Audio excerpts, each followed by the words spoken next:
Efendim merhaba. Evet, yepyeni bir haftaya başlıyoruz ve gündemimizde öne çıkan konuları Sayın Reşat Akar'la birlikte değerlendireceğiz. Tabii bakıldığı zaman haftaya aslında iç konular, istihdam tartışmalarıyla başladı. Eylemlilik süreci de var. Hatta Kıtams'ın bu konuyla ilgili bugün Başbakanlık önünde bir eylemi oldu.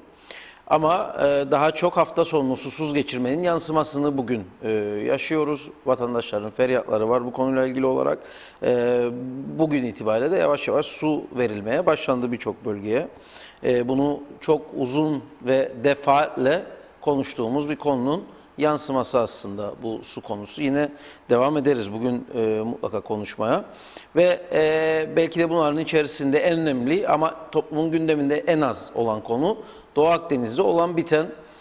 Oruç Reis araştırma gemisini Türkiye Akdeniz'e yolladı bugün. Ve bu adımla birlikte Yunanistan ve Rum kesiminde tam anlamıyla bir panik hali ve bir taarruz hali var. Bir taraftan Mısır'la bir taraftan Avrupa'yla temaslar yapılıyor. Bu konuda ciddi şekilde gündemimizde olması gereken konulardan biri ve açarken bir bürokratımızın da genç yaşta vefat haberi geldi bugün. Hakan Atay Turizm Bakanlığı'nda geçmişte bakanlık müdürlüğü yapmış bir bürokrat bugün genç yaşta bir hayatını kaybetme haberiyle toplum sarsılmış oldu bugüne dair. Benim not alabildiğim yansımalar bu şekilde. Elbette sizden gelecek olan görüşler, sorular ve Reşat Akar'ın bunların üzerine kendi gündeminden de koyacağı maddeleri hemen konuşmaya başlayalım. İyi haftalar Reşat Bey, hoş geldiniz. Evet, herkese iyi haftalar dileyelim ve başlayalım. Gerçekten hep tahminler, önceden ortaya koyduğumuz tahminler gibi iç ve dış politikadaki gelişmeler ilerliyor ve bizi hangi istikametlere götüreceği de kendini gösteriyor. Bunları detaylarıyla daha önümüzdeki günlerde çok ciddi bir şekilde tartışacağız. Ama sağlık konusu çok önemlidir. Genç yaşta insanlarımızı kaybediyoruz. Niçin kaybediyoruz? Neden kaybediyoruz? Bu konu çok ciddi bir şekilde tartışılmalıdır. Çok ciddi bir şekilde tartışılmalı ve önlem alınmalıdır. Hiçbir kimsenin inisiyatifinde olmamalı bu toplumun sağlığı ve hayatı. Bir insanın canı bu kadar basit olmamalıdır. Öldü gitti, ne yapalım işte, ömrü bu kadardı gibi eski koca karı laflarıyla kimse kimseyi artık tatmin edemez. Ve bunu burada daha önce de söylemiştim. Şimdi tekrar söylüyorum. Vatan millet Sakarya nutukları artık karın doyurmuyor. Sınır kapılarının sonuna kadar açılmasından başka hiçbir şansımız yoktur. Çare arayan eğer burada bulamıyorsa bunun ayıbı yok, güneye gidecektir. Eğer bu ülkede siz devlet hastanelerine iyi para vererek başarılı uzmanlar getirmiyorsanız, eğer siz özel hastaneleri denetim altına almıyorsanız, eğer bu özel hastaneler kendi kafasına göre en ucuza mal olacak şekilde doktor istihdam ediyorsa ve eğer o doktor olduğunu iddia eden şahıslar bir insanın kalp filmini çekip ekosunu hiçbir şey yoktur evine git diyorsa ve o insan bir saat sonra kalpten ölüyorsa, bu demektir ki o doktorluk diplomasında da sorun var, uzmanlık bilgisinde de sorun var. Bunun çaresine bakmak lazım. Ha, bütün doktorlarımız böyle mi? Hayır. Çok iyi doktorlarımız da var. Canla başla çalışan da var. Ama anlamamak ayıp bir şey değildir. Geçen hafta PCR yaptırarak bir başka yakınımı güneye götürdüm de, Güney Kıbrıs'ın değil İngiltere'nin en ünlü baş kısımlarıyla ilgili bütün sorunlarda ünlü bir cerraha götürdüm de, boğazında oluşan 2 tane kist konusunda şöyle dedi, bunları ben değil dedi, kulak boğaz buruncu ilgilenir dedi. Siz dedim baş kısmında olan bütün cerrahi olaylar değil mi? Evet dedi. Ama ben dedi kanser olduğu zaman yapıyorum. Bu görüntüler boğazına girdim dedi. Kanser görüntüsü belli etmiyor. Onun için normal kulak, boğaz, buruncu bunları alacak, tahlile gönderecek dedi. İsteseydi çeker alırdı oradan, biterdi bu iş. Ama yapmıyorlar. Daha fazla Hipokrat yeminine bağlıdırlar. Daha doğrusu onlar tam bağlıdırlar. Bunda artık ayıbı yok, konuşmamız lazım. Ama senin özel hastanene gelecek 67 yaşında insan mide ağrısı şikayetiyle ve sen onun tansiyonu ölçeceksin, tamam diyeceksin. Gözüne kulağına bakacaksın, tamam. Bir de elektronu çekelim, kalpte bir şey var mı? Ekosunu çekiyorsun ve hiçbir şey yoktur diyorsun. Oğlunu al götür babanı, istirahat etsin, midesinde gaz var, bir şey var falan filan belki diyorsun. Gidiyor, 1 saat sonra hayatını kaybediyor. Ben sana bunun hesabını soracağım. Bir vatandaş olarak sana hesabını soracağım. Otopsi istiyoruz, otopsi yapılıyor. Otopsiyi yapan doktor bu sabah beni arıyor. Diyor ki kardeşinizin diyor bu EKG'sinde diyor bariz bir şekilde kalp damarlarının tıkalı olduğu görülüyor diyor. Buna yapılması gereken acil anjiyo ve diğer müdahalelerdi. Nasıl anlamadı bu doktor olduğunu iddia eden arkadaş diyor. Bakıyor bu EKG'ye ve yoktur bir şeyin diye gönderiyor. Bariz diyor, orada vardır diyor.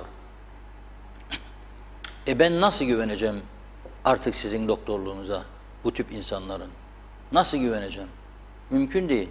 Geçmişte benzer daha çok sorunlara tanık olduk. Ama meslek anlayışımız, karakterimiz gereği hiç ailevi konuları ne televizyonda ne gazetede yıllardır, 40 yıldır bu mesleğin içindeyim, gündeme getirmedim. Ama böyle bir ölümle sonuçlanıyorsa hem gündeme getirmeye devam edeceğim hem de hesabını soracağım. Bu kadar zamandır herkesin sorunlarını irdeledik buralarda. Kendi sorunlarımızı da içimize gömdük. Hiçbir şeyi tartışmadık. O kişisel sorundur dedik. Ve bunca zaman bu programlarda sürekli bir şekilde sağlık sorununun en önemli sorun olduğunu da dile getirdik. Hastanemizin yetersiz olduğunu, doktor sayımızın yetersiz olduğunu. Eski programlarımıza gidiniz. Benim 50, 60, 100 tane konuşmam vardır. Uzman doktor ihtiyacı var. Teşhis koyamıyoruz diye yazılarım vardır. Diyalog Gazetesi'nin sitesine girin. Çok sayıda yazım var. Teşhis koymakta bile zorlanan hastanelerimiz, doktorlarımız vardır diye yazılarım vardır. Ve buradan defalarca söylediğim, hiç gizlemeye ihtiyaç duymadan çareyi Güney Kıbrıs'ta arıyoruz ya. Bakın bugün bir başka yakınım aradı. Dedi ki bu pandemi sürecinde bir sorun yaşadım. 5 hafta dedi öldüm dirildim. Anlamadılar, teşhis koyamadılar, yanlış ilaç verdiler dedi. Yaptım PCR'ı, gittim Güney'e dedi ve ondan sonra hayat buldum dedi. Arkadaş, anlamadığımız konular olduğunda bunun ayıbı, çekinmesi yok. Bu benim saham değildir. Falanca doktoru görmeniz doğrudur deyip oraya göndereceksiniz. 200 lira, 100 lira, 300 lira, 500 lira fazla para alacaksınız diye öldürmeyin insanları. Aileleri var. Acı çeken insanlar var. Yazık. Ve son zamanlarda genç ölümlerimiz sürekli artıyor. Böyle mi olacak? Yani Rum bizi yutacak, saldıracak, yok edilecek diye korktuk. Kapattık kapıları yıllarca, sınır kapılarını. Şimdi sağlık için, ölümden kurtulmak için çareyi güneyde arayacak duruma geldiysek herkes bunun hesabını vermelidir. En yukarıdan en alta kadar. Nasıl bir ülke yarattınız siz bizlere? Nasıl bir ülkede bizi yaşatıyorsunuz? Ve neye güveneceğiz? Neye güveneceğiz bu ülkede? Bizi nasıl bir ülkede yaşatıyorsunuz arkadaş sen? Önünde baktığın kağıdın üzerindeki yazıyı okuyamıyorsan ne yazdığını o zaman Türkçe bilmez demeksin. Olmaz böyle bir şey. Olamaz. Olamaz. Artık bu bir isyandır. Kim ne derse desin bu bir isyandır. Cumhurbaşkanımıza buradan çağrı yapıyorum. Liderlerin yetkisinde, kontrolündedir. Açtırın bu kapıları. Bu Kıbrıs Türk toplumunun güneydeki sağlık kuruluşlarına, doktorlarına ihtiyacı vardır. Açın kapıları. Açınız. Bunun hiç başka şeyi yok. parmağımın arkasına hayatım boyunca saklanmadım, saklanmıyorum. Açın kapıları. Başka çaresi yoktur. Bu toplumun burada genç yaşlarda insanlar yanlış teşhis veyahut da bilgisizlik, ihmal yüzünden hayatını kaybedemez. Yazık, günahtır. Sağlık bir numaralı sorunumuzdur. Tekrar söylüyorum. Görevini tam yapan, anlamadığı zaman bu benim sorunum değildir, benim bölümüm değildir, şuna gidiniz diyen, başka tarafa havale eden veya anladığı zaman doğru teşhis koyup tedavi eden bir miktar doktorumuza söyleyecek sözüm yoktur. Güvendiğim benim ve bazı doktorlar vardır. Bir sorun olduğunda açıp telefon bilgi istediğim doktorlar vardır. Ama genel anlamda baktığımızda çok ciddi sıkıntılarımız vardır ve belli ki özellikle özel hastaneler hiç denetlenmiyor. Kim giriyor, kim çıkıyor, kim orada muayene yapıyor, kim yetkili, kim yetkisiz, kim karar veriyor bir hastanın durumuyla ilgili hiç belli değildir. O yüzden buradan söylüyorum, düzeleceğine dair de benim hiçbir umudum yoktur. İstediğiniz kağıdı getirin, imzalarım altını. Hiçbir umudum yoktur. Öyle sağlık bir günde, bir ayda, bir senede düzelebilecek kadar kolay bir iş değildir. Yeni hastaneler yapacaksın, özel doktorlar getireceksin. O doktorlar yapacak, gösterecek, başarısını kanıtlayacak ve ondan sonra ben güveneceğim. Genel sağlık sigortasını zorunlu hale getireceksiniz. İnsanlar aylıklarından bir miktar para yatırmak suretiyle rahatsızlandıkları zaman o sigortadan faydalanıp çare arayacak sağlığı için. Birçok insanımız da daha iyi olduğunu duyduğu hastane veya doktorlara gitmekten korkuyor. Çünkü bu da rehin alacağını düşünüyor. Sigortası yok. Ayda 3.500 lira maaş alan bir adam düşünün. Hastaneye gidecek, 2 saat acilde yatıyorsa 1.000 lira. Nasıl ödeyecek? 3.000 lira yatan. Daha bu acilde yatıyorsa, bir de kaldırılması gerekirse kontrol odalarına ve bir sürü hastanede barınması gerekirse rehin girmesi lazım. Altında bir araba varsa arabayı vermesi lazım 3-5 gün için. 3-5 gün kalacak, araba altından gidecek. Olmaz, böyle bir düzen olmaz. Kendi kendimize yarattığımız bu çarpık düzen bu şekilde gidemez. Vatan millet edebiyatlar içinde gidemez. Yazık kaybettiğimiz insanlar için. Gerçekten çok yazık. Evet. Evet. Bu arada çok sayıda başın sağ olsun mesajı geliyor. Tek tek okumayayım onları herkese. Evet. Teşekkür ederim. Sağ olsunlar. Ama hepimiz bir olmalıyız. Artık bu sisteme baş kaldırmalıyız. Böyle hayat olmaz. Bana selam verecek, beni gördüğünde öpecek diye ben görmezden gelemem bu sistemi. Ve bizim ailemizin başına gelmezden önce onlarca defa bu programlarda sağlık sorununa dikkat çektim. Onlarca defa. Doktorlarımıza da sesleniyorum. Sağlık örgütlerine sesleniyorum. Sadece sizin göreviniz ek mesailer ödenmediğinde veya bir hemşire eksiktir diye eylem yapmak değildir. Denetleme isteğiniz, siz de denetleyiniz. Gidiniz bakınız hastanelerde kimler çalışıyor. Gidiniz bakınız ameliyathaneler tamam mı? Kalp için kullandıkları cihazlar iyi mi, yeterli mi, çalışıyor mu? Laboratuvarları tamam mı? Gidip bakıp kontrol etmeniz lazım. Olmuyor böyle bu şekilde. Bu kadar basit olmamalıdır. Yani bunun artık başka çaresi yok. Hepimiz sesimizi yükseltmeliyiz. Genç yaşta insanlar gidiyor patır patır. Ömrü o kadardı gitti zavallının. Yok öyle bir şey. Ömrü o kadardı gitti zavallının. Yok. Biz uyduruyoruz bunu. Adam 80 yaşında yeniden Cumhurbaşkanı olmak için adaylık koyuyor. Ne demek? 40'lı, 50'li, 60'lı yaşlarda insanların ölmesi. Ne demek? Ömrü o kadardı. Yoktur böyle bir şey. Bu bizim kendi kendimize yarattığımız sahte düzenin içindeki savunma kelimecikleridir. Aldatma kelimecikleridir. Buna bu şekilde gitmesine izin veremeyiz. Böyle olmaz. O yüzden bu konuyu bundan sonra bu sağlık konusunu daha ciddi bir şekilde ve sürekli gündeme getirmeye devam edeceğiz buradan. Evet, bu arada Bakanlar Kurulu noktalarında açıklama yok. O dövizle ilgili tabii bir Sayın Kudret Özersay'ın Cuma günkü açıklamasında bugüne dair Bakanlar Kurulu'ndan bir takım kararlar alınması bekleniyordu. Bir takım tedbir kararları dövize karşı ama herhangi bir açıklama yapılmayacağı ifade edildi. Onu hemen bilgi olarak vereyim. Bilmiyorum, daha sonra bir açıklama olursa aktarırız ama şu an itibariyle Bakanlar Kurulu çıkışında herhangi bir açıklama olmayacak. Yasemin Şamlıoğlu, Reşat Bey ben meme kanseriyim, ameliyat oldum, kemoterapi aldım, ışın aldım ve bana daha hiç PET çekilmedi. Buna ne demeli diye soruyor.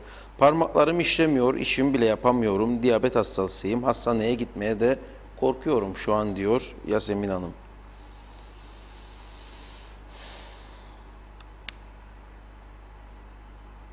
Her bakan senin gözünle baksa görse eminim Kıbrıs daha iyi yerlere gelirdi. Diline sağlık demiş Sezin Osman Mustafa Londra'dan. Hepsi değil ama bazı doktorlar var ki dahiliyeci gözle bakıyor ve karar veriyor. Sırf vizite parası alsın diye demiş Kemal Kaleci. Bu memlekette insanlar patır patır gidiyor. Sağlık iyiye gideceğine daha kötüye gidiyor. Yazık, aynı durumu biz de yaşadık. Başınız sağ olsun diyor Ömürcan Ateş. Aynı kağıdı ben de imzalarım sizin gibi diyor. Bundan 2 yıl önce 1 yaşındaki oğlum rahatsızlandı. Mausa Devlet Hastanesi'ne götürdüm. Acildeki doktor fitil verip gönderdi. 1-2 saat sonra çocuk kötüleşmeye, kusmaya başladı. Hemen başka hastaneye götürdüm. Meğerse çocuğun kanında mikrop varmış. Eğer götürmesek Allah korusun demiş Yusuf Miroğlu. Hastaneye gitmeye korkuyoruz, parası olan yaşıyor diyor Şevket Tacel. Ama işte özel hastanelerde ne kadar hele acil bölümleri ne kadar iyi bilemiyorum. Kıbrıs'ta sağlık sistemi yoktur ve olmayacaktır da özele gitsek de 1 ton para yazık demiş. Kuzey Lakşeri ayrı bir siteden bu isimle aldığı şeyi paylaşmış. Evet, şimdilik gelen bunlar, dediğim gibi çok sayıda da başsağlığı mesajı geliyor. Onlar yine yanımda. Evet, bir sağlık, bir ikinci konumuz da trafik. Bir eve kapanma süreci yaşadık. Tabii hayatımız boyunca eve kapalı yaşayamayacağımız da bir ayrı gerçek. Tabii ona kimsenin söyleyecek bir şey yok. Her şey normale dönecek, insanlar işine gücüne gidecek, gezmesine gidecek. Ama neden biz hemen eve kapanmalar bittikten sonra, normal yaşama döndükten sonra neden bu kadar çok trafik kazası bu küçücük ülkede yaşanıyor? Bunları niye çok ciddi bir şekilde ele almıyoruz? Niye tartışmıyoruz? Niye sorunların özüne inmiyoruz? Niye caydırıcı önlemler almıyoruz? Bu programlarda ve köşe yazılarımızda ikinci olarak değerlendirdiğimiz, ele aldığımız konulardan biri de trafiktir. Bugünkü Diyalog Gazetesi'nin manşetinde, arkadaşlar getirecek şimdi ekrana, göreceksiniz. Kuzey Kıbrıs'ta alkolün yanı sıra uyuşturucu tesiri altında araç kullanıldığı halde meclisin gerekli yasayı çıkarmaması halkı endişelendiriyor dedik. Ve ana başlıkta da hani Avrupa olacaktık. Yani Avrupa Birliği'ne üye olmak için, Avrupalı olmak için %65'le anlam planına evet dedik biz. Evet dememizin ana sebebi Avrupa standartlarına erişmek içindi. Fakat Avrupa standartlarına erişmek isteyen bir toplum karşı taraf hayır dedi diye kendi iç bünyesinde önlem alamayacağı ve Avrupa standartlarını yakalamayacağı anlamına gelmiyor. Eğer ciddi bir yönetim olursa, yasalar zamanında çıkarılırsa, denetimler zamanında yapılırsa elbette Avrupa standartlarını yakalamak mümkündür. Hatta daha iyisine geçmek de mümkündür. Küçücük bir ülke vardır. Ve bu ülkenin yolları, sokakları belli olduğu halde biz çok aşırı sürat arabalarına neden hala bu ülkede izin veriyoruz? Neden aşırı sürat araçlarının sigorta ve ruhsat ücretleri Avrupa ülkelerinde olduğu gibi kat kat normal arabalara göre fazla olmuyor da az bir farkla yapılıyor. Siz para tahsil etmek için değil, ana sebep caydırıcılık için bu kat kat fazla koyuyorlar Avrupa'da. Ben diyor Avrupa ülkesi yönetimleri vatandaşımı korumak için özellikle de gençleri caydırıcı olmak zorundayım. Nasıl caydırıcı olacağım? Eğer ikinci el bir tane Ferrari alıyorsa 6 bin 7 bin lira eskimiş bir aracı, ona 10 bin lira sigorta parası istiyor kendisinden yılda ki caydırıcı olsun. Hiçbir insan da deli deli bu kadar fazla para vermeyeceğine göre çok nadir, belki milyonla bir insan bulursunuz. Gidip de bu arabaları almıyor gençler. Ve çünkü aldığı zaman basacak gaza ve uçup gidecek. Onu devlet korumakla mükellef olduğu için caydırıcı önlemler alıyor. Ama bizde maalesef yıllardır söylendiği halde hiç bu konularda önlem alınmıyor. Rum tarafı geçen hafta yine bu programlarda bizi devamlı izleyenler bilecek. Yeni aldığı kararları açıklamıştık. 70 promil alkolün üzerinde eğer araç kullanırsa polis onu durdurduğu zaman 10 bin euroya kadar para cezası ve 2 yıla kadar da hapislik cezası veya ikisini birden verebileceğini buradan duyurmuştuk. Bizde ise halen bu yasalar eskimiş çürümüş olduğu halde, caydırıcı özelliği kalmadığı halde değişim yok. Rumlar gene yıllardır bu uyuşturucu tesiri altında araç kullananlarla ilgili önlemlerini almışlar ve yürürlüğe koymuşlar. Narkotest dedikleri bir test yapıyorlar ve adamın uyuşturucu kullandığını ortaya çıkarıyorlar ve onu trafikte men ediyorlar. Çünkü uyuşturucu tesiri altında ne saat nereye gidip kaza yapacağı, kimi öldüreceği belli değildir. Bizde bu da yok. Sordu arkadaşlarımız siyasilere, her partiden bir kişiye. Ne diyorsunuz? Güneyde var, bizde yok. Aldığı cevap tabii ilginç. Tümü de diyor biz de rahatsızız. Bizde de aynı önlemler alınmalıdır diyor. Buyurun, meclise gelmedi, tasarı hazırdır ama gelmedi diyorlar. Zorlayın gelsin. Zorlayın gelsin meclise bu tasarı.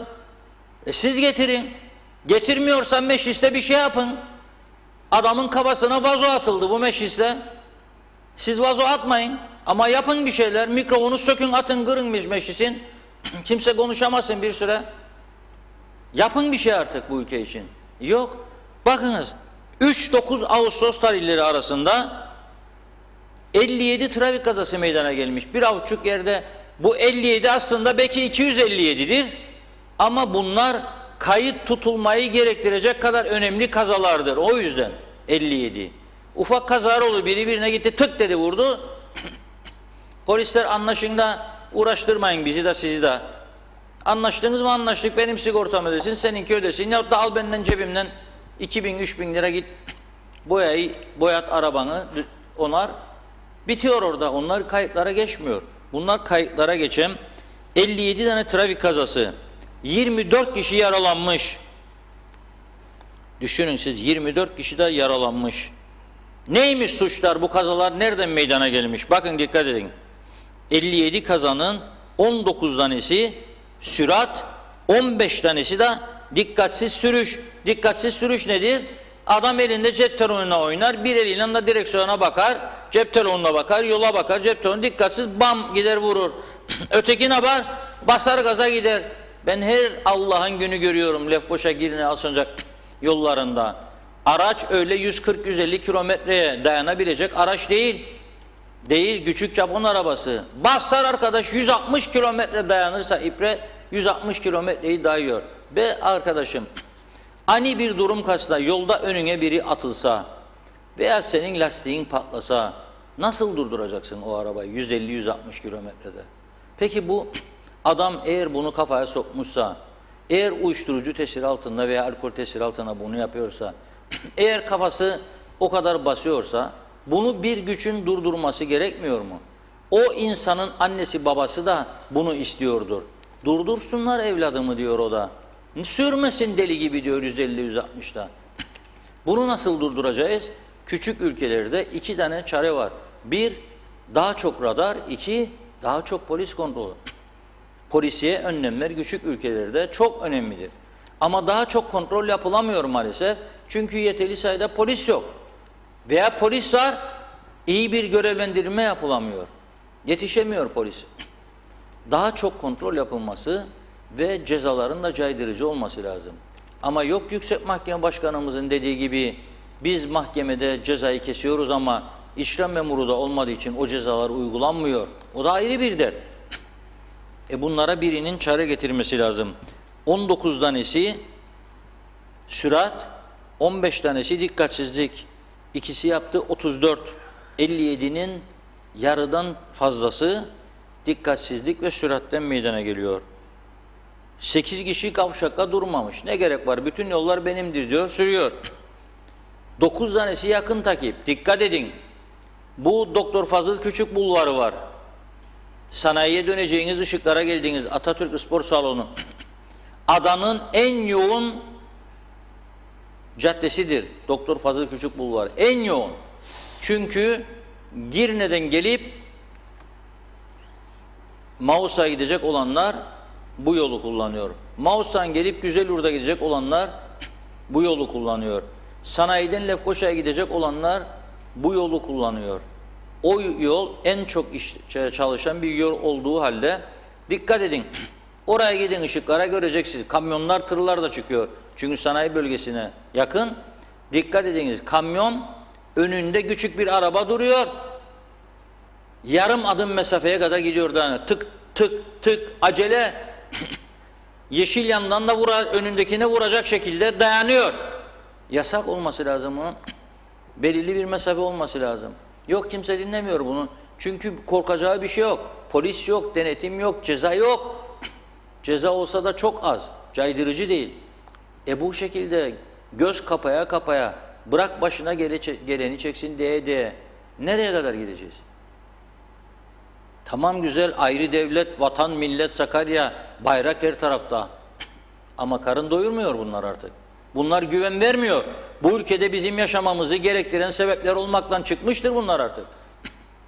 Çıkmıştır. Herkes dünyaya bir defa geldiğine göre daha iyi bir yaşamı hak ediyor. Daha iyi bir sağlık sistemi, daha güvenli trafik. Yok bu iki meselede de. Bu benim saydıklarım para isteyen mesele de değil. Yani özellikle trafikte kontrolleri artırmak, tam tersi cezaları artırmak para getirmektir. Ben insanlar soyulsun demiyorum ama caydırıcı olmak lazım. Eğer bu adam kamyonu gelip benim aracımı arkadan dayıyorsa ben bu adamın bir şekilde cezalandırılmasını görmek istiyorum. Bu kadar basit olmamalı. Veya bu kadar uyarıldığı halde, bu kadar ölüm olduğu halde cep telefonu elinde tak tak tak tak mesajlaşarak veya yolda giderken selfie yapıyor. Selfie makineye bakıyor, yol burada. Olmaz yani. Biraz da kendimize bakmamız lazım. Sadece bir haftalık hasar 540.400 Türk lirası diyor. Yani 4 haftaya böldüğümüzde 2 milyondur. Hep böyle giderse 2,5 milyon. Bir yıla böl, bir yılla çarp 30 milyon. 30 milyon Türk lirasıyla neler yapılmaz bu ülkede acaba? Onu da düşünmek lazım. Bence bu iki konu üzerinde herkesin ciddi bir şekilde durması lazım. Ama bizim en büyük talihsizliklerimizden birisi de sivil toplum örgütlerimizin ve sendikalarımızın da en önemli sorunlarımız konusunda tamamen pasif olmalarıdır. Para istemede, kavgada bir numara herkes. Daha çok para, ek mesai ödenmedi, fazla ver be, kapat be, grev be. Ama bu kadar hayati meselede bir gün onun kapısını da çalacağını bile bile hiç bunu düşünmeden ama hiç toplumsal sorunlarda kimse ayakta değil, kusura bakmasınlar. Hiç kimse ayakta değil. Ya benim korkum yarın caydırıcı cezalar gelirse ona da karşı çıkacaklar. Niye bu kadar ceza koydunuz diye. Halbuki buna ihtiyacımız var. Evet, hepimiz eğlenmeyi seviyoruz. Hepimiz gittiğimiz bir yerde alkol alıyoruz. Ama sınırını bileceksin arkadaş. Yok da ben bir şişe temizleyeceğim viski ya da rakıda, sonra direksiyon başına geçeceğim. Da bas gaza gidebildiğin kadar 150-160 yolda. Yok. Olmaz. Evet, Cengiz Topel Hastanesi'nde niye Lefkoşa Devlet Hastanesi'nde olduğu gibi 24 saat kendi dalında doktorlar bulunmuyor? Şevket Tacel sormuş. Atakan Korer, özelde doktora gitsen ne olacak? Devlet hastanesindedir doktorumuz deyip şu saatte gelin diyorlar. Tek farkı para ödemek için demiş o da. Doğan Falyalı, sanki var etmek, yüceltmek için değil, yok etmek ve tüketmek için vardırlar. Nasıl oluşumdur bu diye sormuş. Sizin rehberliğinizde Diyalog TV ve gazetesiyle ülkenin sorunlarına çare bulacağını dile getirdiniz ve getiriyorsunuz. Ama görüyoruz ki yetkililer hiç ilgilenmiyor. Hele ekranın haksızca kapatılmasına hiçbir ciddi ilgi gösterilmedi. Örgütler bile eylem yapmadı. Bu acı bir tecrübedir demiş Özgün Öztemel. Ümit Musa uzun bir mesaj, özetleyeyim ama narkotik polisinde görev değişiklikleri oldu galiba, alınanlar var görevden. Bunu eleştiriyor Ümit Mustafa. Oradan yapılan başarılı operasyonlardan örnek veriyor ve bu kararı kim aldı diyerek bu kararı alanları eleştiriyor Ümit Mustafa. Reşat Bey, kimse kusura bakmasın diyor Dinçev Gülsev, ama bizden bir şey olmaz, olmayacak da. Bu zihniyetle bu devlet düzeni devam ettiği sürece hiçbir şey olmayacak. Hasan Göknar, bizim hükümet yalnız bilir koltuk kavgası yapsın, cepleri doldursun. Erol Canseç, bu ülkeye gidip ve yatırım yapmak veya uzun yıllar yurt dışında yaşayıp temelli buraya yerleşmek tam bir aptallıktır. Yıllarına yazık olur diyerek kendi acı tecrübesini paylaşıyor Erol Bey de maalesef. KKTC'nin Avrupa olabilmesi için daha çok badirelerden geçmesi ve 5 fırın ekmek yemek ister. Onlar gariban halka oluyor Mehmet İnancı. Ne Avrupalısı Tanzanya bile olamayız Dilaver Tezel. Acaba bu yollara bakanlar, milletvekilleri ve özellikle belediye başkanları pislik aldı gitti. Ben Lapta'da yaşıyorum. Yürüdüğüm yoldan hastalık alacağım diye korkuyorum. Hiç temizlik yok. Evimin önündeki rogarları ben temizliyorum. Bunlara şikayet ediyorum diyor. Kulak asan yok. Kimse ilgilenmiyor. Sadece her şey sandalyede oturmak. Dilaver Tezel. Ne özelde ne devlette hayır var. Eşimi özele götürdüm. Doktor yatırdı, iğnesini yaptı. Odana 33'tü. 15 dakika sonra bir hemşire elinde iğne odaya geldi. Eşime iğne yapacağını söyleyince ben hemşireye doktorun günde bir iğnesi olduğunu söylediğini ve o iğneyi de 15 dakika önce doktorun yaptığını söyledim. Hemşire bana nasıl olur, burası 3 nolu oda değil mi diye sordu. Hayır dedim, burası 33 nolu oda deyince aman yanlış odaya geldim diyerek odadan ayrıldı. Yorumu size bırakıyorum. İşte özel hastane Kemal Kaleci. Bunun yorumu olmaz herhalde, zaten maalesef olmaz. Ağlanacak halimize gülmemize olur ancak. Her şeyin bir denetimi olması lazım, denetleyicisi. Bir şeyin denetleyicisi olmazsa olmaz. 2, bak bir Hipokrat yemini diye bir şey vardır tıpta. Hipokrat yemini diye bir şey var. Bütün buradaki doktorlara, sağlık görevlilerine soruyorum ben. Bu Hipokrat yeminini kaç tanesi acaba hatırlıyor görev başındayken? Tekrar iyi olanları, çalışkan olanları, hizmet için yanıp tutuşanları ayırıyorum bir kenara. Onlara da teşekkür ediyorum. Pandemi sürecinde doktorlarımız da hemşirelerimiz de çok iyi, yoğun çalıştılar. Teşekkür ediyorum. Ama eğer senin uzmanlık sahan değilse bir konu, bakıp da bir kağıda dediğim gibi Türkçe yazıyor burada, Türkçe mesela, ve sen eğer Türkçeyi okuyamıyorsan o zaman okuyabilen birine vereceksin. İngilizce ise de okuduğunu anlamıyorsun, sen Türksün, İngilizce bilen birine vereceksin. Ekosunu çekiyorsun adamın ve ekoda bunu otopsiyi yapan doktor söylüyor bana. Yoğun tıkanıklık var diyor bu EKG'de diyor. Nasıl anlamadı bu diyor.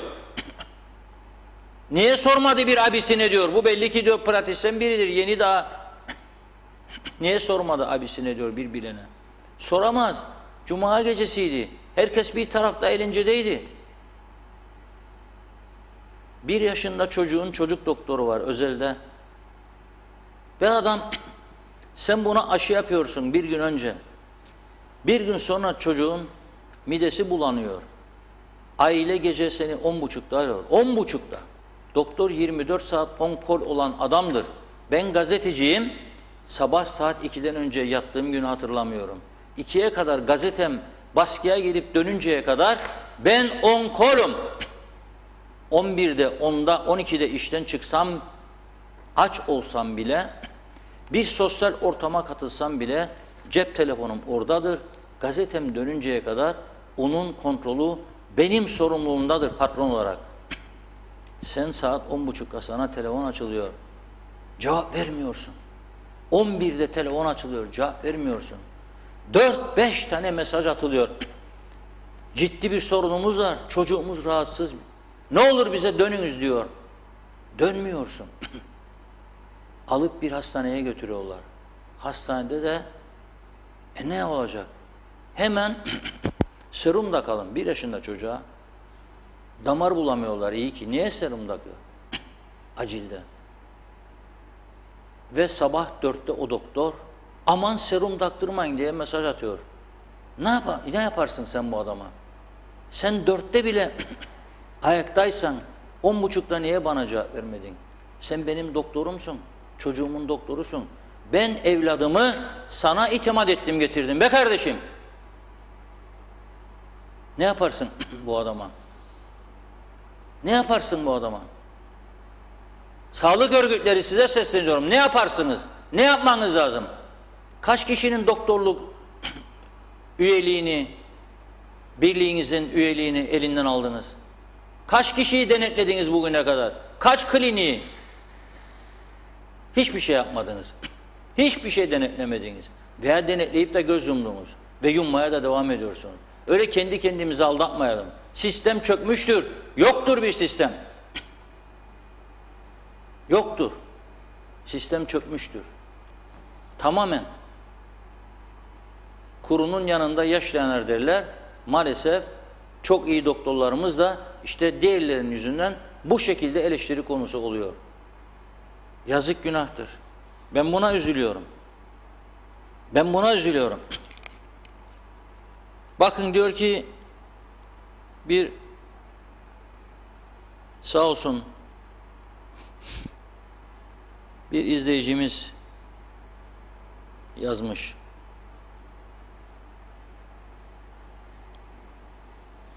Ben ne diyeyim diyor Reşat Bey.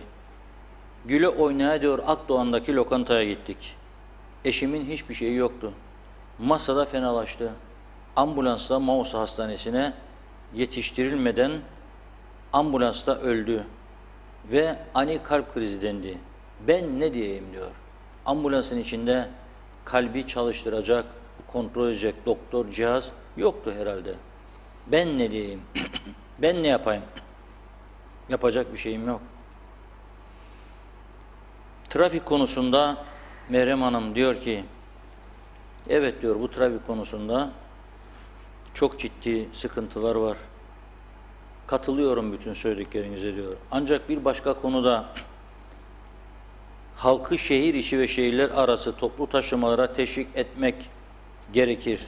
Bütün dünya ülkelerinde olduğu gibi. Bizim ülkemizde insan sayısından fazla araba sayısı oldu son yıllarda. Olmayan yollar bunu kaldırılamaz. Artık bu kadar arabayı yollar kaldırılamaz diye düşünüyorum diyor. Doğru düşünüyorsunuz. Mustafa Bazıbağlı, eskiler Allah insanı ne hekime ne de hakime muhtaç etmesin sözünü boşa dememişler. Benim en yakınım tam 7 ay oldu diyor.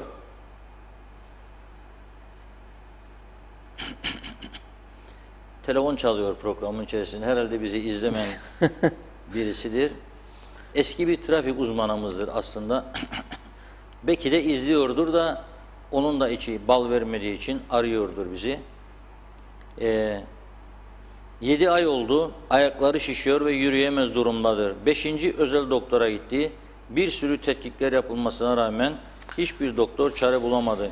İlk fırsatta kendisini güneydeki Amerikan hastanesine götüreceğim diyor. Ben de size buradan selamladığımı söylemek istiyorum. Çare bulunmak için her yolu denemek lazım ve bunun vatanı, milleti, Sakarya'sı yoktur. Çare bulmak için her yolu denemeliyiz.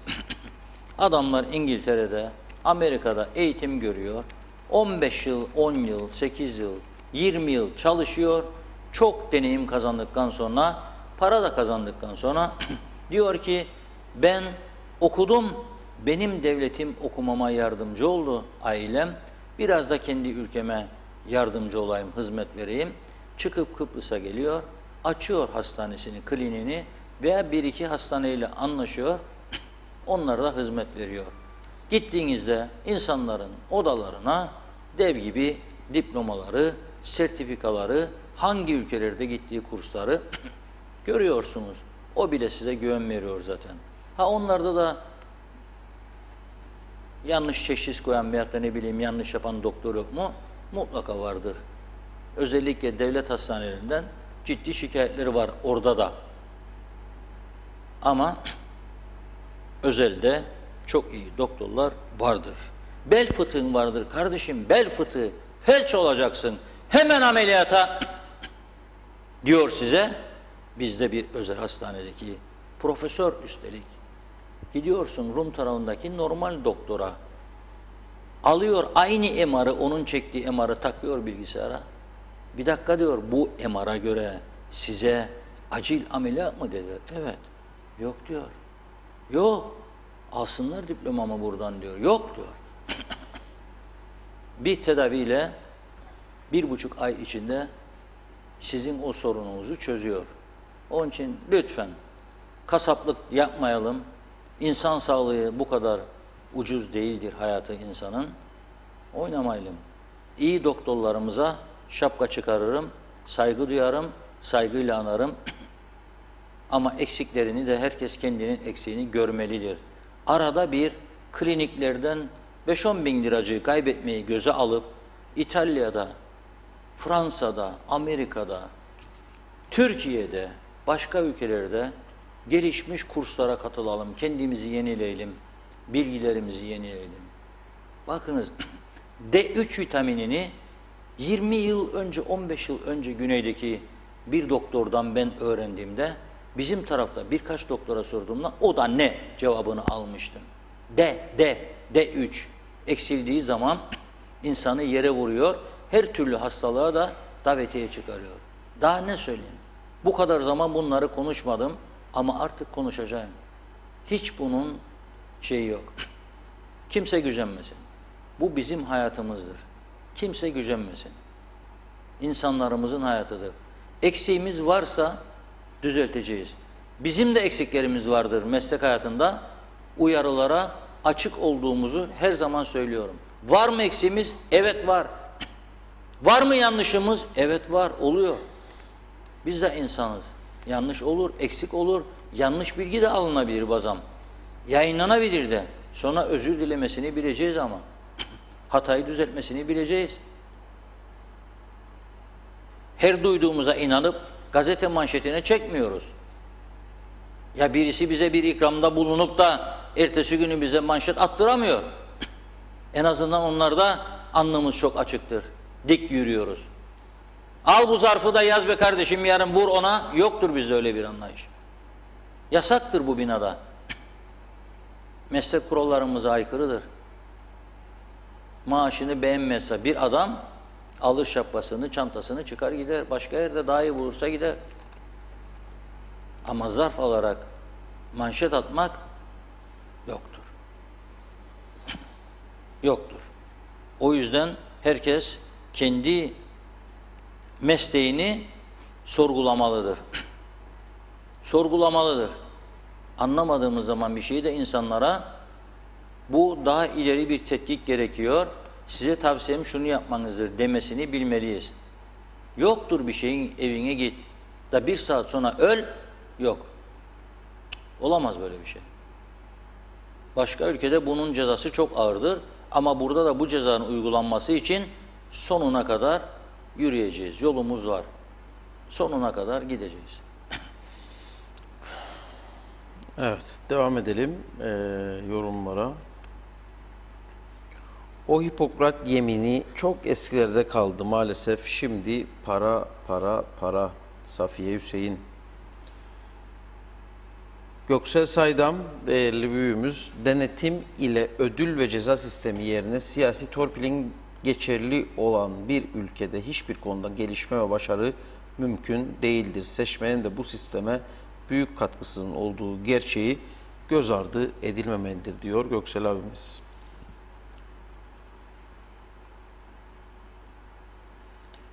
Hayatımız pamuk ipliğine bağlı maalesef, rastgele yaşıyoruz. Emir Ali Tatlıdil.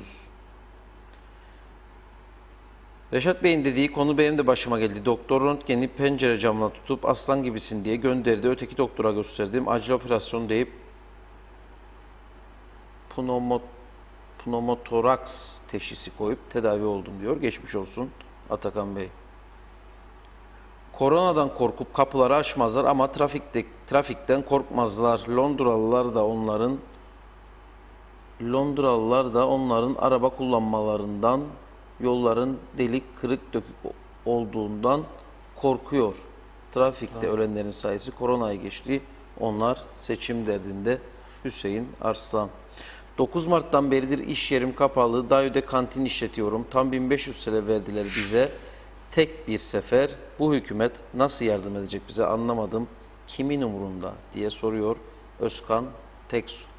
9 Mart'tan bugüne 1500 TL iş yeri. Mart, Nisan, Mayıs, Haziran, Temmuz, Ağustos kapalı. Basit bir pandemi süreci yönetilemiyor. Bu nasıl devletçilik? İbrahim Sayın sormuş. Kıbrıs'ın Rumundan da Türk'ünden de Avrupalı olmaz. Erkan Erçika. Reşat Bey, 1 Eylül'de okullar açılıyor. Hükümet sizce ne önlem aldı diye soruyor Ferda Küçülmez. Hiçbir önlem. Hiçbir önlem. Bugün bir veli olarak Dilek Yavuz Hanım'ın bir yazısını kullandık. Diyalog gazetesinde. Oradan birkaç soru okuyayım.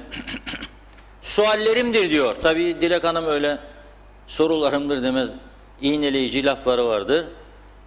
Mesela diyor, sınıftaki oturma düzeni gerekli bilimsel mesafeye göre nasıl bir yöntemle organize edildi? 30-40 kişilik sınıf var mesela diyor. Öğrenci ve öğretmenlere PCR testi ve random testler yapılacak mı diyor. Diyelim ki vakalar aniden olağanüstü arttı ve online eğitime dönülme gereği doğdu. Online eğitim için teknik tedbirler alındı mı? Öğrencinin internet bağlantılarını güçlendirme yönünde girişimler yapıldı mı? Kantinlerin güvenli olması sağlandı mı?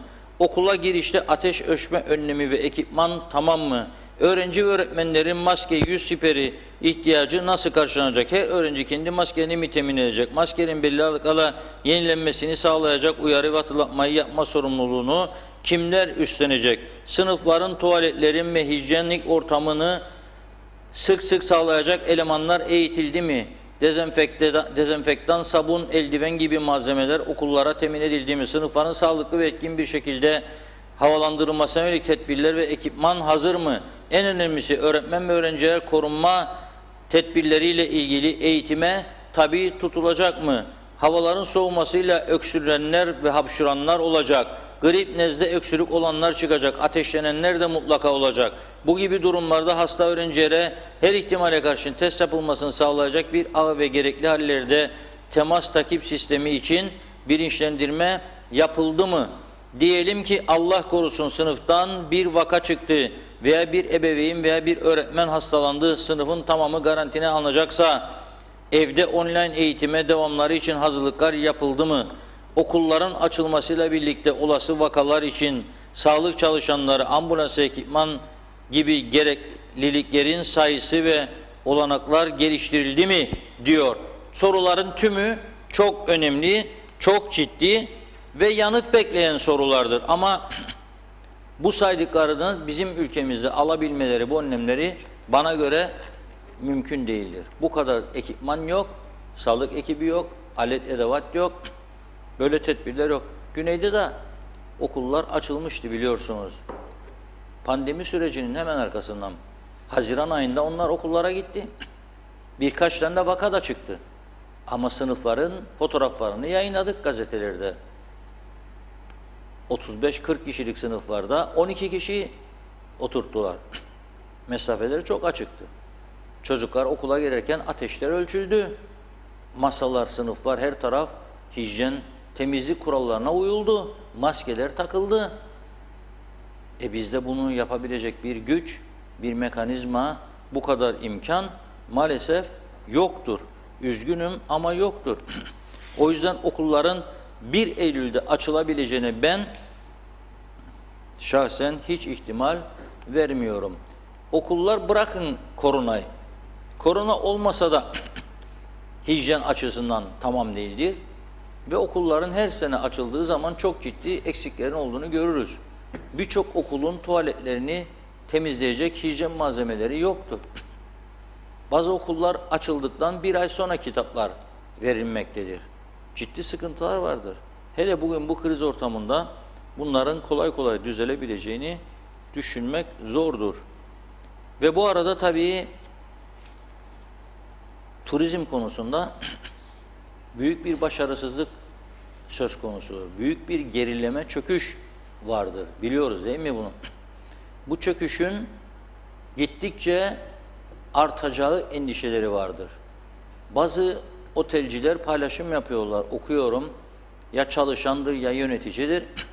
Mesela Eylül ayı rezervasyonlarının birçok otelde %1-2 civarında olduğu belirtiliyor. Biz hala da İngiltere'den gelecek olan kendi vatandaşlarımıza hala 7 gün karantina şartında ısrar ediyoruz diye geçen gün bana bir mesaj gönderdi.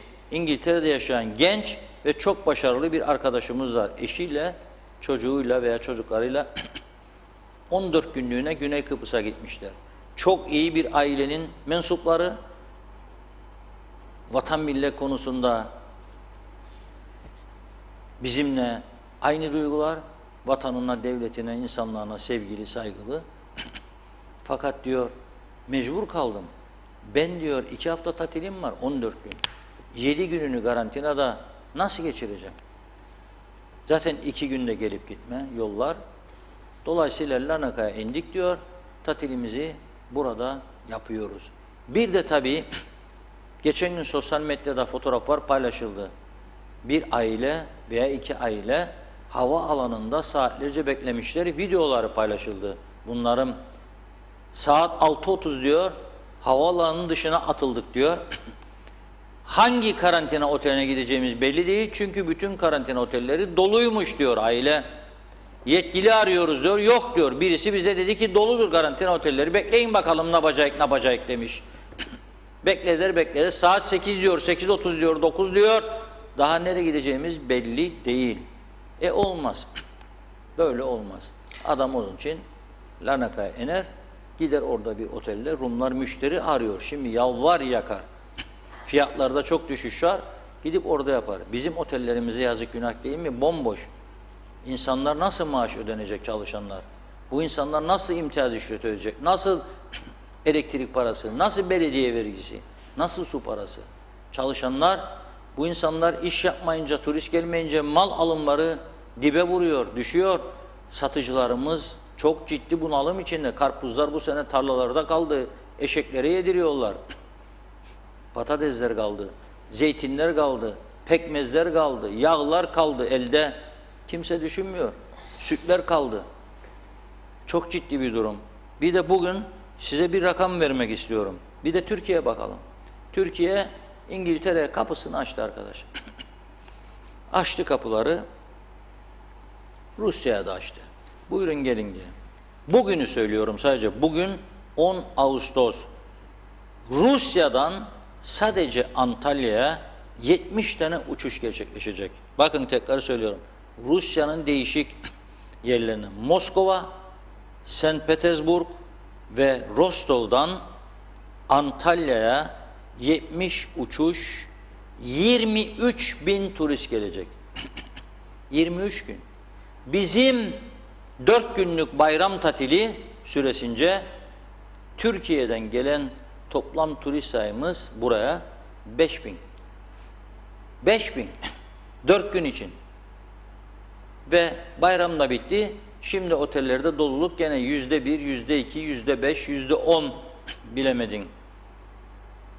23 bin Rus turist bugün Antalya'ya. Bunun dışında 12 ülkeden Ukrayna, Almanya, Makedonya, Moldova, Belarus, Sırbistan, İsviçre, Fransa, Avusturya, İsveç, Danimarka ve İngiltere'den 139 uçuş var Antalya'ya. 35 bin toplamda 35 bin turist girecek Antalya'ya bugün.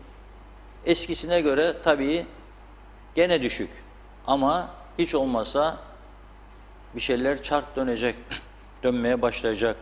İlk sırada bugün 70 uçuş da Antalya'ya Rusya'dan, Rusya birinci sırada. 20 uçuş Ukrayna'dan, 18 uçuş Almanya'dan, 17 uçuş da İngiltere'den gerçekleşecek akşam saatlerine kadar.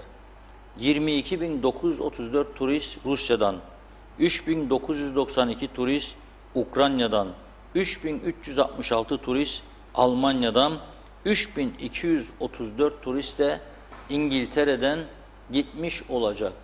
3.234 bize değil bir günde, bir ayda gelse ve sadece Kıbrıslı Türkler olsa inanın çarşının morali yerine gelecek.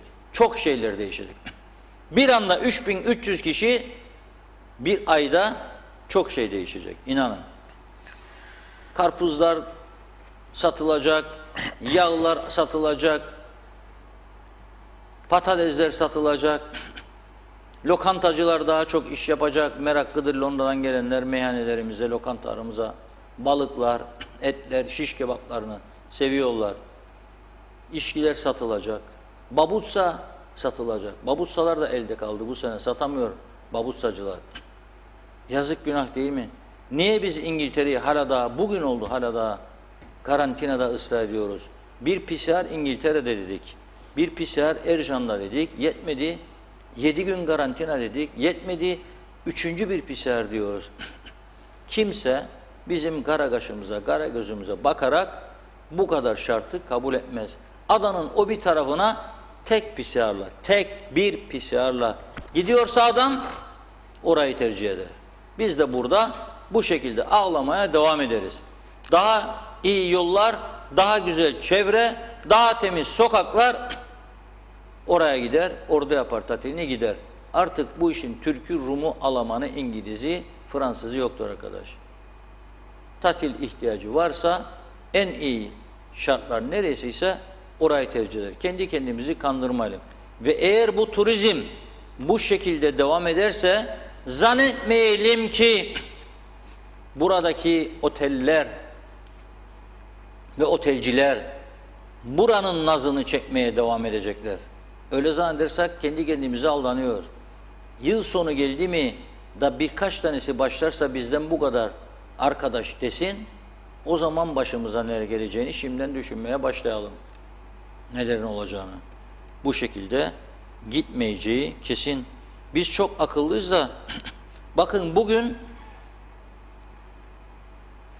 Girit'e, Yunan adası 71 tane uçak var. Bugün Girit'e 71 tane uçak var.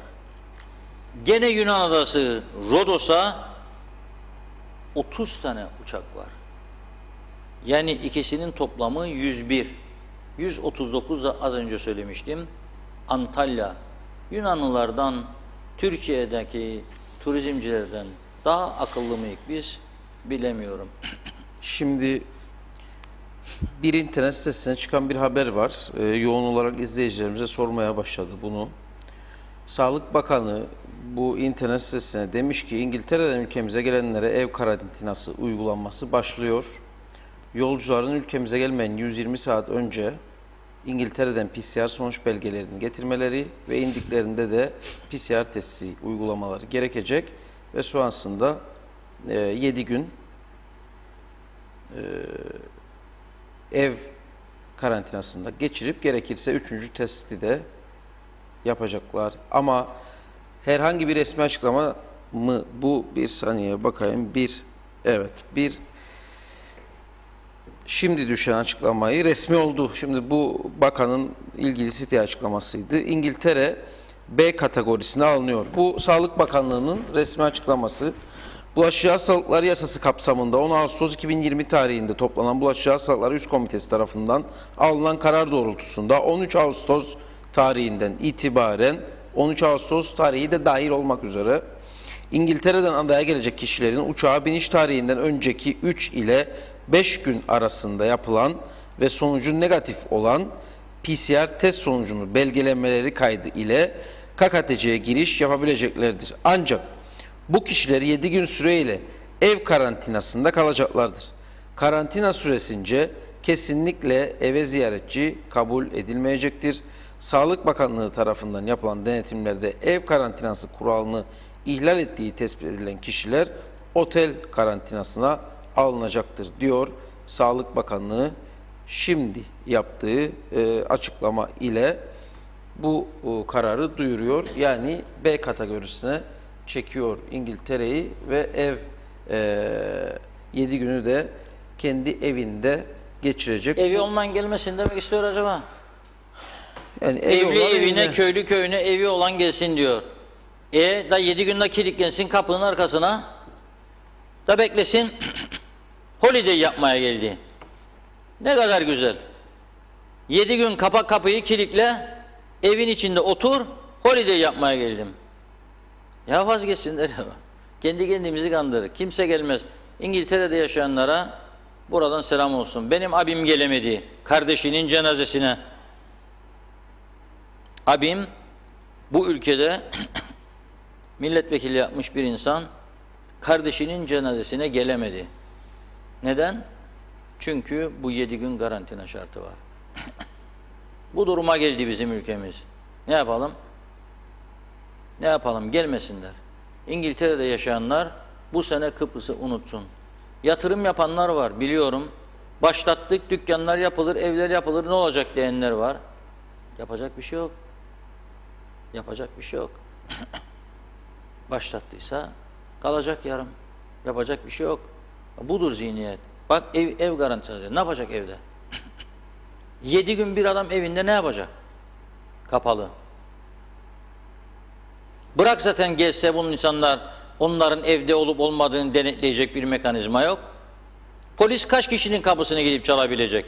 Polise liste gönderiyorlarmış da polis arada bir gidip şok baskın yapıyormuş. Zili çalıyor. Evdeyse evde değilse elma dersem çık, armut dersem çıkma. Adam diyor ki uyurdum o saat arkadaş. Geldin, çaldın kapıyı uyurdum. Ama adam lokantada yemekte, o da olabilir. Ama böyle kaçak hafiye rolleri güzel değil. Gelmez insanlar kimse.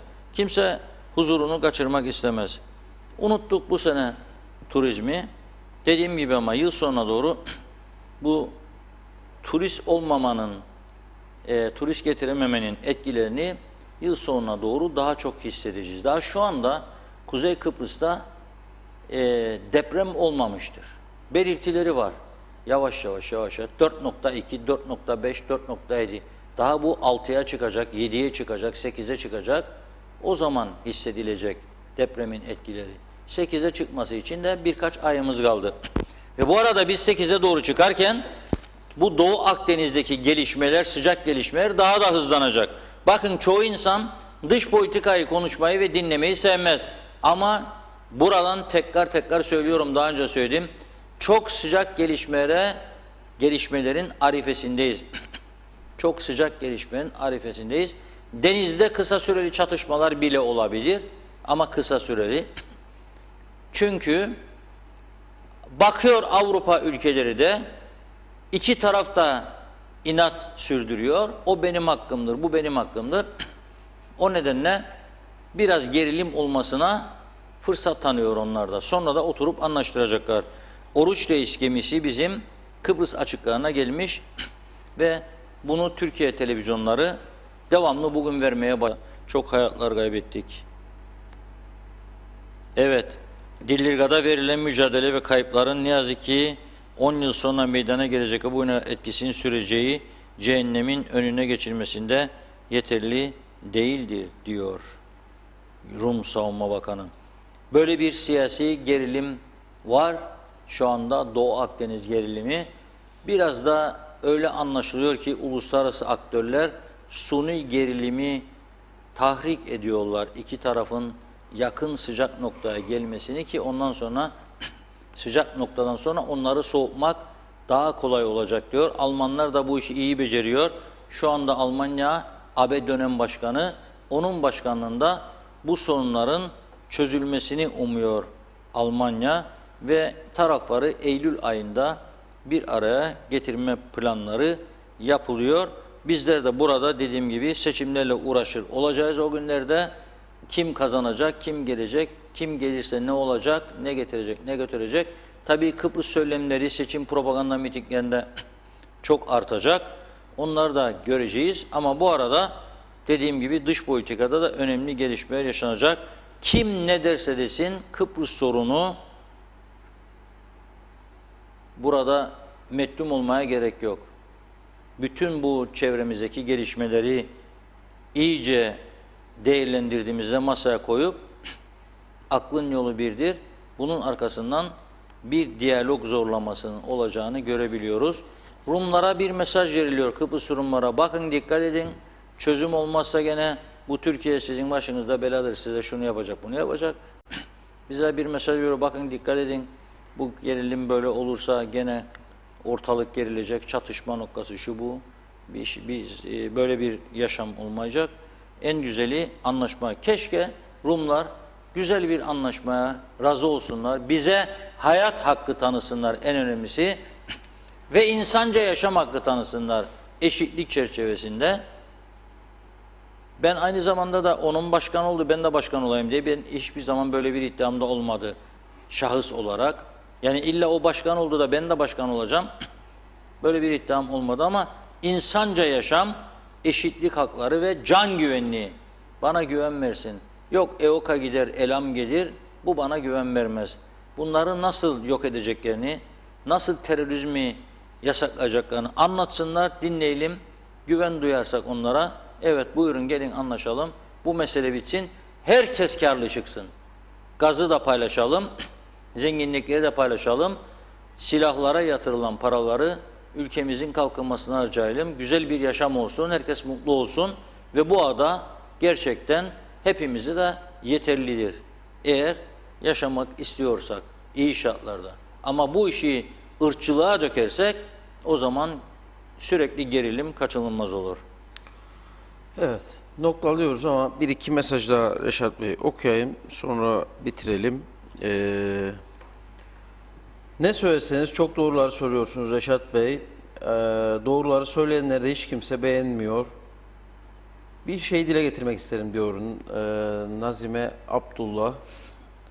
Bu virüs varken düğünler oluyor. Herkes iç içe. Allah korusun. Bakın bu virüs çoğalmaya başladı. Londra'da 30 kişiden fazla olsa ceza veriyorlar. Burada bazı kişiler bize bir şey olmaz diyerek böyle yapıyorlar. Bunu eleştiriyor Nazime Hanım. Son yorumlardan Doktor Teoman sırrı karantinanın yanlış olduğunu söylemişti diyor. Tema Yavaş. Zeka Uçer. Biz de vazgeçtik. Burada test, orada test. 7 gün karantina. Kıbrıs yok bu yıl. Sağlık olsun. 3000 sterlin 3 ay içinde cepte kalsın. Selam olsun diyor Zeka Uçer. Merak ediyordum gerçekten sizin yorumunuzu Zeka Bey, çünkü bekliyordunuz kararı. Öyle algılamıştım daha önceki yorumlarınızdan. Evet, sizin de yorumunuzu okumuş oldum. Erol Topçu maskaralık diyor bu yapılanlar. Ulus Baran İngiltere'den bu şartlarda kimse gelmez. Ali Pilli bu insanlarla dalga geçmesin ve derhal istifa etsin diyor. Gürkan Giritli de not almıştım ilk paylaşımlarda. Pakistan'dan binlerce öğrenci geliyor, hayırlı olsun demişti. O yorumu da aktarmış olayım. Daha aktaramadığım yorumlar var. Evet, TV 2020'den haber var mı diye sorular da var. Reşat Bey, var mı Evet, haber? Onu da söyleyip noktalayalım. TV 2020 eli kulağında, daha önce söylediğim lisansımızı aldık. 5 yıl süreli yayın lisansımızı aldık. TürkSat'tan uydudan çıkış için karar bekliyoruz. TürkSat'ta aslında yani kararı bellidir. Yayınlarımız açılacak. Zamanlamasını ayarlıyorlar. Büyük bir yanılgı olmazsa bu hafta içerisinde, belki yarın, belki 2 gün sonra TV 2020 kısmetse devreye girecek. Diyalog TV adına yaptığımız yayınları aynı ekiple, yine aynı heyecanla, hatta daha büyük bir heyecanla, daha çok azimle başlayacağız ve sizlerle birlikte olacağız. Köy gezilerimiz de başlayacak. Halkımızın içinde her türlü soruna yaklaşacağız. Her türlü sorunu gündeme getirmeye çalışacağız. Bizden ayrılmayınız. Bütün uğraşlarımız halkımızın, ülkemizin iyiliği içindir. Peki, bu mesajla bitirelim. Yarın yine saat 16.30'da birlikte olmak üzere diyelim. Efendim, sağlıkla kalın, hoşça kalın.